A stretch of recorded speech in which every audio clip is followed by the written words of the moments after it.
स्वातंत्र्योत्तर कालखंडानंतर स्वतःच्या मालकीचे धरण असणारी नवी मुंबई ही एकमेव महानगरपालिका असून मोरबे धरणामुळे नवी मुंबई ही जलसमृद्ध महानगरपालिका म्हणून ओळखली जाते।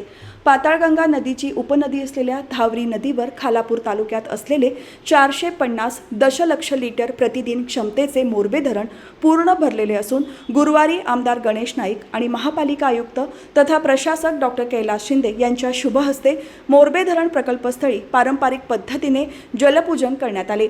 या प्रसंगी अतिरिक्त आयुक्त सुनील पवार, अतिरिक्त आयुक्त तथा शहर अभियंता शिरीष आरदवाड, अतिरिक्त शहर अभियंता अरविंद शिंदे आणि इतर विभाग प्रमुख अधिकारी उपस्थित होते। तसेच माजी महापौर जयवंत सुतार आणि सुधाकर सोनावणे, माजी नगरसेवक विनोद म्हात्रे उपस्थित होते।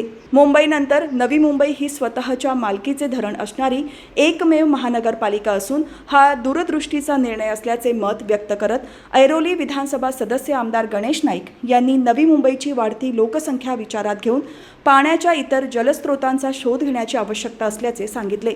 नवी मुंबई महानगरपालिका आयुक्त तथा प्रशासक डॉक्टर कैलास शिंदे यांनी मोरबे धरण यावर्षी ऑगस्ट महिन्यातच पूर्ण भरले असून ही आपल्या नवी मुंबईकरांसाठी आनंदाची गोष्ट असल्याचे सांगत ही निसर्गाची कृपा असल्याचे मत व्यक्त केले।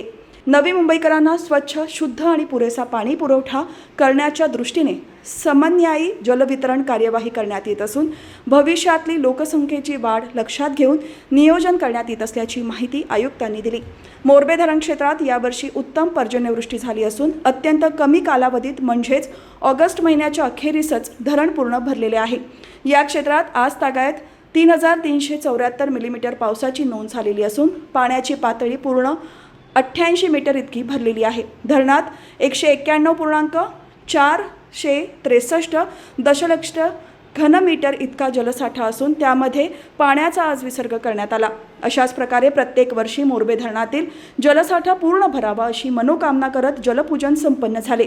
मोरबे धरणामध्ये मुबलक पाणी साठा उपलब्ध असला तरी सुज्ञ नवी मुंबईकर नागरिकांनी पाण्याचे महत्त्व ओळखून पाण्याचा काटकसरीने वापर करावा असे आवाहनही करण्यात येत आहे।